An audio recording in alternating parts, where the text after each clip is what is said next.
जब कंगना रनौत ने इस तरीके की भाषा इस्तेमाल की, जो 100 रुपए की महिला, कि आज जिस तरीके से कंगना रनौत को थप्पड़ पड़ा है, क्या कंगना रनौत को ये अधिकार है कि वो लोगों को उकसाए? उन्होंने उनके भाषण सुनिएगा, वो अपने भाषण में थप्पड़ चाटे चमेट मारने की बात करती हैं। क्या इसकी जांच नहीं होनी चाहिए? क्या वो जिस तरीके से लोगों को उकसाने का काम कर रही है अपने भाषणों में, वो थप्पड़ मारने की बात कर रही है, वो पहाड़ी थप्पड़ की बात कर रही हैं, आज उनको लौट करके अगर उनको तमाचा पड़ गया तो फिर इतनी हाय हाय क्यों है? जब वो चमेट मारने की बात कर रही थी तब तो बहुत वाह वाह हो रही थी अपने भाषण में, लेकिन जब उनको चमेट लगा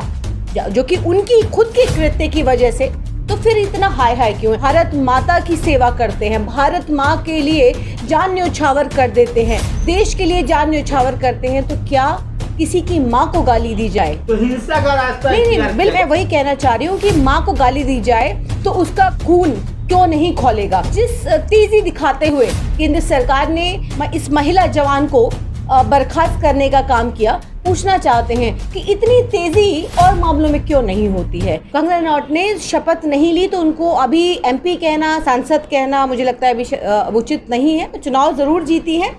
नवनिर्वाचित सांसद हैं, लेकिन अभी शपथ नहीं हुई है। जहां तक कुलविंदर कौर की बात है, जाहिर है सीआईएसएफ महिला जवान है और उन्होंने जिस गुस्से में कंगना रनौत को थप्पड़ मारा है उसकी वजह भी उन्होंने बताई है। उन्होंने कहा कि मेरी माँ जब किसान प्रोटेस्ट के दौरान धरने पर बैठी थी तो उनको 100 रुपये, सड़क पर बैठने वाली 100 रुपये वाली महिला कह करके कंगना रनौत ने खिल्ली उड़ाई, मजाक बनाया और इसको लेकर के उनको बहुत गुस्सा था, इसीलिए उन्होंने उनको थप्पड़ जड़ दिया। लेकिन देखिए सवाल ये है कि आज जिस तरीके से कुलविंदर कौर जैसी महिलाएं, महिला जवान सीआईएसएफ में तैनात हैं और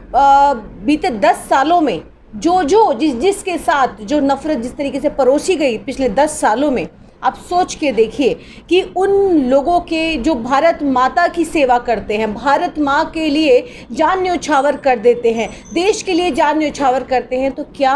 किसी की माँ को गाली दी जाए? तो हिंसा का रास्ता? नहीं, बिल्कुल मैं वही कहना चाह रही हूँ कि माँ को गाली दी जाए तो उसका खून क्यों नहीं खोलेगा? जाहिर है बापू के रास्ते पर देश चलता है, हिंसा से नहीं अहिंसा से देश चलेगा। और ये जो उन्होंने जो कृत्य किया, जाहिर है वो नहीं करना चाहिए, तो और भी बहुत सारे रास्ते हैं, कानून उनको उसकी जो भी सज़ा है उसके तहत उनको दी जाएगी। लेकिन आज जो हमने इसकी तत्परता देखी है, जिस तेज़ी से केंद्र सरकार ने, क्योंकि सीआईएसएफ केंद्र सरकार के अधीन आता है, और जिस तेज़ी दिखाते हुए केंद्र सरकार ने इस महिला जवान को बर्खास्त करने का काम किया, पूछना चाहते हैं कि इतनी तेज़ी और मामलों में क्यों नहीं होती है? कि जिस तरीके से हमने देखा कि बीते दिनों पिछले 10 सालों के अंदर हमारी बहन बेटियों के साथ लगातार होते रहे, लेकिन ये तेज़ी उन केसों में क्यों नहीं आई? मैडम एक बात समझ नहीं आ रही है, बर्खास्त करने की बात पर आप इतने आग बबूला हो रही है, क्यों ना किया जाए बर्खास्त? हिंसा का रास्ता इख्तियार किया। एक लेडी सीआईएसएफ लेडी कांस्टेबल है, यानी कि वो गवर्नमेंट के जो है सर्वेंट है, और एक एमपी जो अभी नई एमपी बनी है उस पर चाटा कस देती है। क्या कंगना रनौत को ये अधिकार है कि वो लोगों को उकसाए? उन्होंने उनके भाषण सुनिएगा, वो अपने भाषण में थप्पड़ चाटे चमेट मारने की बात करती हैं। क्या इस पर इसकी जांच नहीं होनी चाहिए? क्या वो जिस तरीके से लोगों को उकसाने का काम कर रही हैं अपने भाषणों में, वो थप्पड़ मारने की बात कर रही हैं, वो पहाड़ी थप्पड़ की बात कर रही हैं, आज उनको लौट करके अगर उनको तमाचा पड़ गया तो फिर इतनी हाय हाय क्यों है? क्योंकि जब वो चमेट मारने की बात कर रही थी तब तो बहुत वाह वाह हो रही थी अपने भाषण में, लेकिन जब उनको चमेट लगा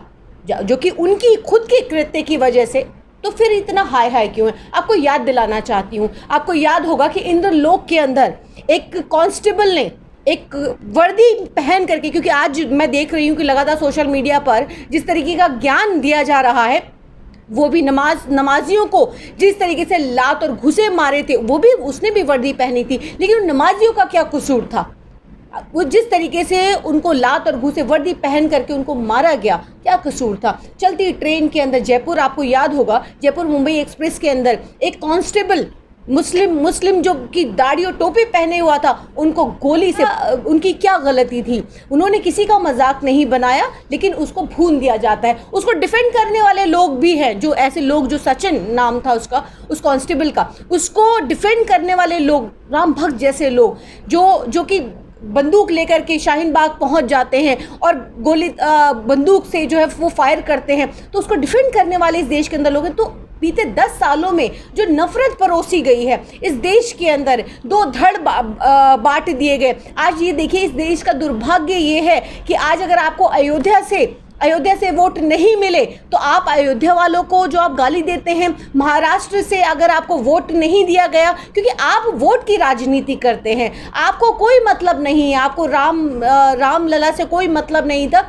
आपको वोट से मतलब था, आपको सत्ता चाहिए थी, आपको कुर्सी चाहिए थी। और इसका बहुत बड़ा उदाहरण देना चाहती हूँ कि आज जिस तरीके से कंगना रनौत को थप्पड़ पड़ा है, उस थप्पड़ का बदला, क्योंकि जाहिर है भारतीय जनता पार्टी बदले की राजनीति करती है, प्रतिशोध की राजनीति करती है, और वो बदला उन्होंने, उस किसान बेटी का बदला उन्होंने कहाँ जाकर के लिया? जयंत चौधरी, आपको याद होगा, आज जो ट्रेंड भी कर रहे हैं, जयंत चौधरी को किस तरीके से, आपको याद होगा कि किस तरीके से अभी भारत रत्न, उनके दादा को भारत रत्न दिया गया, किसान नेता रहे हैं चौधरी चरण सिंह, लेकिन उनको आज किस तरीके से ज़मीन पर बिठाया गया, किस तरीके से नीचे बिठाया गया, जबकि एक सीट जो जीत करके आए हैं उनको ऊंची कुर्सी दी गई, लेकिन उनको नीचे बिठाया गया। तो देखिए, ये बदला जो था, क्योंकि वो किसान नेता हैं और किसान नेता के पोते हैं, तो जाहिर है ये बदला मोदी जी ने कहाँ लिया, क्योंकि प्रतिशोध की राजनीति करते हैं। इसके बाद अगर हम बात करें कि आज बदले की भावना की अगर हम बात करें, तो पिछले 10 सालों में हमने देखा कि किस तरीके से ये बदले की भावना, किस तरीके से मोदी सरकार मुसलमानों से, अल्पसंख्यकों से लेती रही है। तो जाहिर है ये प्रतिशोध की राजनीति करते हैं। और मैं उस बेटी के लिए कहूँगी कि देखिए, मैं उसको जस्टिफाई नहीं कर रही, मैं ये नहीं कह रही कि, ना ही मैं इसको प्रमोट कर रही हूँ कि जो कुलविंदर कौर ने किया वो बहुत सही किया, लोगों को कानून अपने हाथ में ले लेना चाहिए, मैं ऐसा नहीं कह रही हूँ, मैं फिर से कह रही हूँ। लेकिन आज जो देश के हालात बन गए, क्योंकि ये पिछले 10 सालों में जो नफरत परोसी गई, ये उसी का नतीजा है। मैं कहती हूँ कि वो देश की बेटी है, वो भारत माँ के लिए अपनी जान न्यौछावर करने वाली बेटी है। पिछले 15 सालों का जो उसका रिकॉर्ड रहा है, उसके हस्बैंड भी CISF में बताए जा रहे हैं, और उनका जो पिछला 15 साल का जो रिकॉर्ड है वो भी ऐसा नहीं रहा। लेकिन जाहिर है इस तरीके के जब बयानात दिए जाते हैं, तो क्यों केंद्र सरकार चुप थी, क्यों नहीं उस पर कंगना रनौत जैसे लोग, जिस तरीके की, आपको याद होगा, एक सांसद ने भी अल्पसंख्यकों को संसद के अंदर, भरी संसद के अंदर, साथ ही सांसद को उग्रवादी, कटुआ, मुल्ला, इस तरीके की भाषा इस्तेमाल की थी, लेकिन कोई कार्यवाही नहीं की गई। जब कंगना रनौत ने इस तरीके की भाषा इस्तेमाल की, जो 100 रुपये की महिला, शाहीन बाग की महिलाओं को भी उसने 100 रुपये, सड़क पर बैठने वाली 100 रुपये की महिला कहा, तो जाहिर है क्यों नहीं खून खोलेगा। और मैं ये कहती हूँ कि ये थप्पड़ कंगना रनौत को, उनकी माँ को मारना चाहिए। और ये थप्पड़ मैं कहती हूँ उन तमाम किसान माओं की तरफ से, उन तमाम माओं की तरफ से था, कुलविंदर कौर ने जो मारा, जो उनको सही समय पर लगना चाहिए था। और आज जो ये हालात पैदा हुए,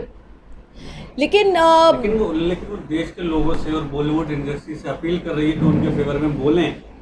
क्योंकि वो इजराइल पे बोल रहे हैं, फिलिस्तीन पे बोल रहे हैं, लेकिन कंगना रनौत देश की बेटी है, उनके लिए नहीं बोल रहे हैं, ऐसी अपील है उनकी। वो भी कुलविंदर कौर भी देश की बेटी हैं। और एक जो मैं कहती हूँ कि एक तबका है जो कुलविंदर कौर के साथ खड़ा है, वो ये कहता है कि ऐसे किसी को भी कोई हक नहीं कि किसी भी माँ को गाली दी जाए, किसी भी माँ का मजाक उड़ाया जाए। अगर कानून ने हमें, संविधान ने हमें वो अधिकार दिए हैं, तो वो अपने अधिकार का इस्तेमाल कर रही थी। और संविधान हर किसी को ये अधिकार देता है। आज मोदी जी को देखिए कि मोदी जी के तमाम जो लोग, मंत्री, नेता, और मोदी जी खुद जिस तरीके से संविधान को बदलने की बात करते थे, आज नतमस्तक हैं संविधान के सामने। तो जाहिर है जो संविधान को ख़त्म करने की बात करते हैं, क्योंकि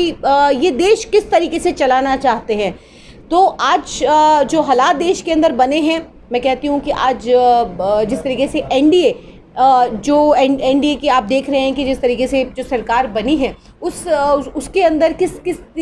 तरीके की गतिविधियां चल रही हैं, तो जाहिर है अगले 5 साल कैसे रहने वाले हैं और क्या होने वाला है। क्योंकि आप ये देखिए कि अभी तो जो टीडीपी मुस्लिम आरक्षण ख़त्म करने की बात मोदी जी करते थे, लेकिन आज देखिए कि किस तरीके से आरक्षण देने की बात हो रही है और किस तरीके से जिनको टोपी से नफरत थी आज बाकायदा पूरे नमाजियों को जो है, जो नमाजी जो पार्टी के अंदर नए नमाजी आ रहे हैं उनकी भी एंट्री है। तो देखिए जो हालात अब कितने बदलने वाले हैं, आने वाले वक्त में कितने बदलेंगे, लेकिन उम्मीद करते हैं कि इस तरीके के जो लोग बयानात देते हैं और ख़ास करके किसानों के ऊपर, अल्पसंख्यकों के ऊपर इस तरीके की अभद्र टिप्पणी की जाती है, मुझे लगता है कि इसे बचना चाहिए।